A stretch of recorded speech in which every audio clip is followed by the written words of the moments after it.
नमस्कार, AB star news देख रहे हैं आप और मैं हूं आपके साथ सोहन सिंह। पीएम मोदी का जय अनुसंधान। आपको याद होगा स्वतंत्रता दिवस के दिन प्रधानमंत्री नरेंद्र मोदी ने जब लाल किले की प्राचीर से देश को संबोधित किया था तो उन्होंने एक नारा दिया था, जय अनुसंधान। जय जवान, जय किसान, जय विज्ञान से एक कदम आगे बढ़ते हुए प्रधानमंत्री नरेंद्र मोदी ने जय अनुसंधान का नारा दिया था और यह नारा कई मायनों में बेहद अहम है, क्योंकि आज का दौर साइंस का दौर है। आज का दौर रिसर्च और इनोवेशन का दौर है और इस बदलते दौर में भारत को दुनिया के साथ कदम ताल करते हुए आगे बढ़ना है। ना सिर्फ भारत को रिसर्च और इनोवेशन के जरिए अपनी जरूरतों को पूरा करना है, बल्कि दुनिया के दूसरे देशों तक भी उन जरूरतों को पहुंचाना है जो आज दुनिया के तमाम देशों की असल जरूरत बन गए हैं। लेकिन बड़ा सवाल यह कि क्या प्रधानमंत्री नरेंद्र मोदी के जय अनुसंधान के नारे भर से काम चल जाएगा?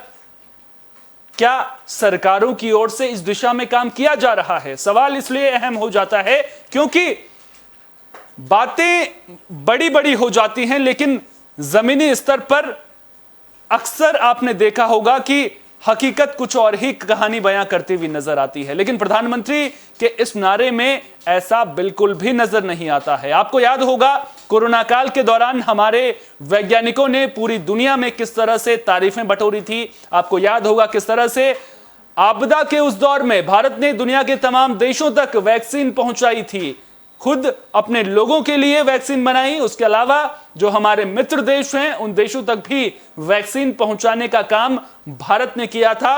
और अपने इन्हीं रिसर्च और इनोवेशन के जरिए भारत वसुधैव कुटुंबकम के नारे को भी साकार करता हुआ नजर आ रहा है। आपको लग रहा होगा कि आज हम जय अनुसंधान की बातें क्यों कर रहे हैं। दरअसल अहमदाबाद में सेंटर स्टेट साइंस कॉन्क्लेव का आयोजन किया जा रहा है, 2 दिवसीय। इस कॉन्क्लेव में इन बातों पर चर्चा की जाएगी कि आखिर एक राज्य और केंद्र के बीच में इनोवेशन के लिए, रिसर्च के लिए किस तरह से प्रक्रिया को आगे बढ़ाने के लिए, इस प्रक्रिया को आगे बढ़ाने के लिए किस तरह से पुल बनाने का काम किया जाना है। राज्यों की कितनी अहम भूमिका रहेगी, सेंटर से कितनी अहम जो है मदद वो राज्यों तक पहुंच पाएगी। लिहाजा गुजरात के अहमदाबाद में सेंटर स्टेट साइंस कॉन्क्लेव का आयोजन किया जा रहा है और यह आयोजन कई मायनों में इसलिए बेहद खास है क्योंकि इससे राज्यों और केंद्र के बीच में एक समन्वय स्थापित होगा। समन्वय इनोवेशन के लिए, समन्वय रिसर्च के लिए।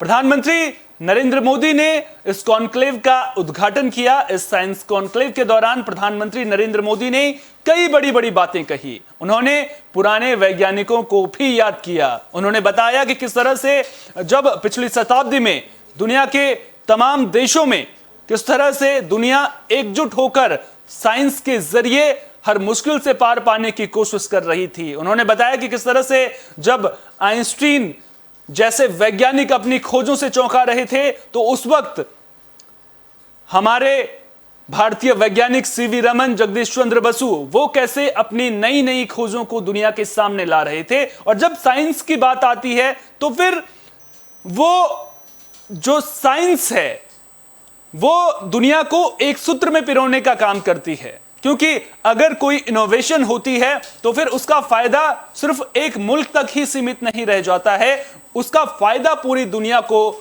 मिलता है। अगर उसके नुकसान हैं तो वो सिर्फ एक मुल्क तक सीमित नहीं रहते हैं, उसका नुकसान भी पूरी दुनिया को उठाना पड़ता है। लेकिन आज के इस दौर में, आज के बदलते समाज में इनोवेशन और रिसर्च बेहद अहम हो जाते हैं। चलिए सबसे पहले आपको ग्राफिक्स के जरिए प्रधानमंत्री नरेंद्र मोदी की बड़ी बातें बता देते हैं। तो प्रधानमंत्री नरेंद्र मोदी ने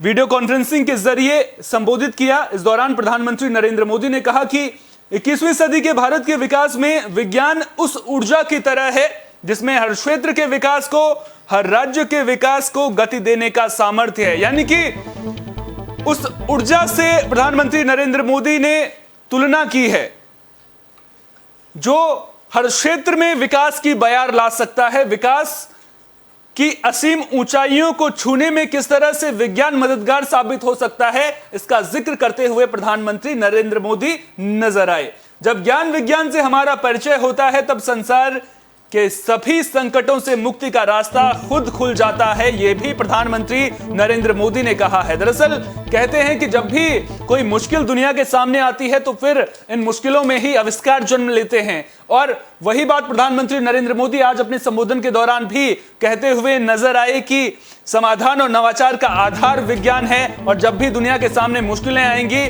तो फिर उन मुश्किलों से पार पाने में विज्ञान जिस तरह से मदद कर सकता है, अपने आप रास्ते खुलने खुद ब खुद शुरू हो जाएंगे। आज का नया भारत, भारत का जिक्र करते हुए उन्होंने कहा कि आज का नया भारत जय जवान, जय किसान, जय विज्ञान के साथ ही जय अनुसंधान का आह्वान करते हुए आगे बढ़ रहा है। यानी कि रिसर्च पर ध्यान दिया जा रहा है, इनोवेशन पर ध्यान दिया जा रहा है, और इस दिशा में सरकार भी काम करती हुई नजर आ रही है। राज्यों से सहयोग की अपेक्षा भी प्रधानमंत्री नरेंद्र मोदी ने की है कि राज्य भी सरकार के साथ में कदमताल करते हुए नजर आएंगे। पिछली शताब्दी के वैज्ञानिकों को भी प्रधानमंत्री नरेंद्र मोदी ने याद किया। उन्होंने कहा कि पिछली शताब्दी में भी हर जगह के वैज्ञानिक अपनी महान खोज में लगे हुए थे। उनके नामों का जिक्र भी प्रधानमंत्री नरेंद्र मोदी ने अपने संबोधन में किया। उन्होंने कहा कि पश्चिम में Einstein, Fermi, max Planck, Niels Bohr, Tesla अपनी खोज से सबको चौंका रहे थे। इन वैज्ञानिकों का जिक्र उन्होंने किया कि ये वैज्ञानिक अपनी खोज से उस दौरान पूरी दुनिया को चौंका रहे थे, और उसी दौर में सीवी रमन, जगदीश चंद्र बोस, सत्येंद्र नाथ बोस, मेघनाथ साहा, एस चंद्रशेखर समेत कई वैज्ञानिक नई नई खोज को भी सामने ला रहे थे, और उन खोज के जरिए भारत भी दुनिया में अपनी पहचान बनाता हुआ नजर आ रहा था। अब भारत को रिसर्च और इनोवेशन का हब कैसे बनाना है, इसका सुझाव भी प्रधानमंत्री नरेंद्र मोदी ने दिया। इसका उपाय बताते हुए भी प्रधानमंत्री नरेंद्र मोदी नजर आए। उन्होंने कहा कि इसके लिए सबको मिलजुल कर काम करना होगा। साथ ही साथ राज्य सरकारों को ज्यादा से ज्यादा वैज्ञानिक संस्थानों के निर्माण पर और प्रक्रियाओं को सरल करने पर बल देना चाहिए। राज्य सरकारों से भी उन्होंने अपील की कि वो भी इसमें बढ़ चढ़ कर हिस्सा लें, और किस तरह से इनोवेशन को बढ़ावा देना है उसका सुझाव देते हुए भी वो नजर आए। राज्यों में जो उच्च शिक्षा के संस्थान हैं उनमें नवाचार प्रयोगशालाओं की संख्या भी बढ़ाई जानी चाहिए, ये भी प्रधानमंत्री नरेंद्र मोदी ने कहा है। यानी कि कुल मिलाकर साफ है, भारत इनोवेशन और रिसर्च हब कैसे बनेगा उसका मूल मंत्र सुझाते हुए प्रधानमंत्री नरेंद्र मोदी नजर आए हैं। 2014 के बाद से, जब से मोदी सरकार बनी है, तब से साइंस और टेक्नोलॉजी क्षेत्र में निवेश में काफी वृद्धि हुई है। यह भी प्रधानमंत्री नरेंद्र मोदी ने कहा है कि निवेश भी बढ़ चढ़कर इस क्षेत्र में किया जा रहा है। हमारी सरकार विज्ञान आधारित विकास की सोच के साथ काम कर रही है।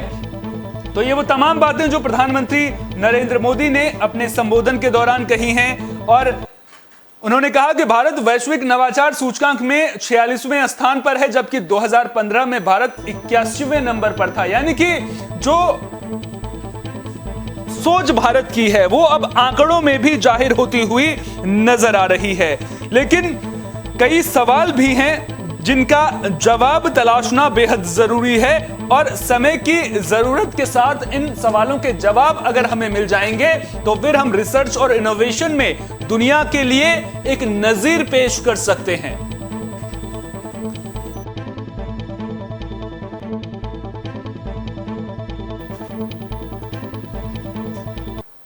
तो एक एक करके ग्राफिक्स के जरिए हमने आपको बताया कि भारत को रिसर्च और इनोवेशन हब बनाने के लिए प्रधानमंत्री नरेंद्र मोदी ने कौन से मंत्र सुझाए हैं। लेकिन केवल मंत्र सुझाने भर से काम नहीं चलेगा, असर जमीन पर भी दिखना चाहिए। दरअसल अब बात होगी उन नीतियों की कि आखिर वो कौन सी नीतियां हैं जिन नीतियों के जरिए भारत इनोवेशन और रिसर्च के क्षेत्र में नई ऊंचाइयों को छुएगा।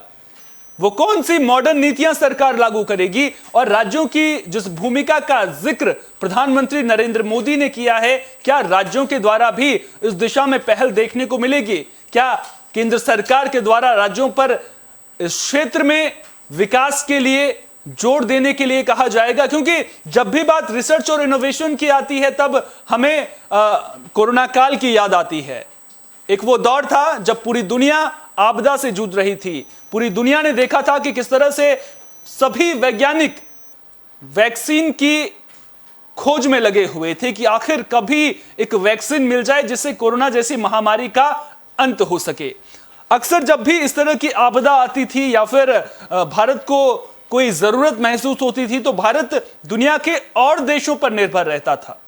लेकिन कोरोना काल के दौरान भारत ने दिखाया कि भारत सक्षम है खुद वैक्सीन बनाने में भी। भारत के वैज्ञानिक मादा रखते हैं दुनिया की किसी भी खोज को अंजाम देने के लिए।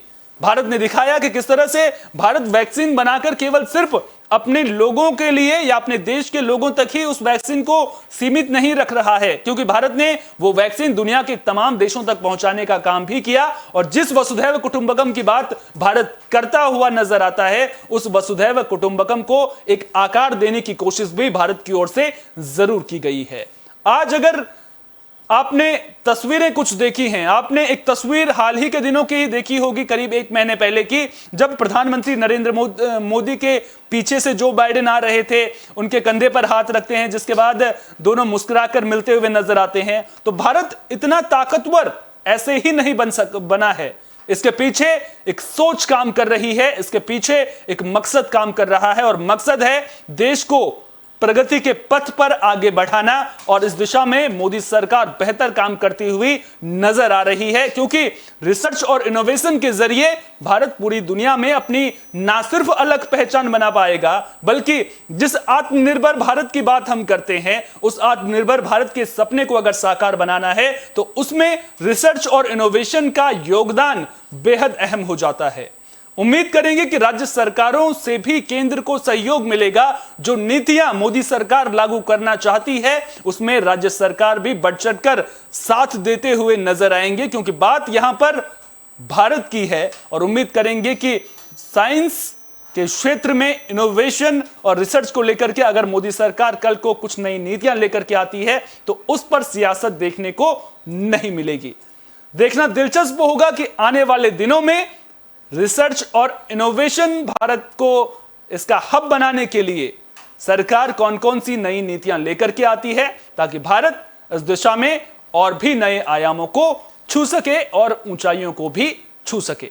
फिलहाल के लिए इस खास पेशकश में इतना ही। देश दुनिया की तमाम अहम खबरों के लिए बने रहिए AB स्टार न्यूज के साथ, क्योंकि यहां पर खबरों का सिलसिला कभी नहीं थमता।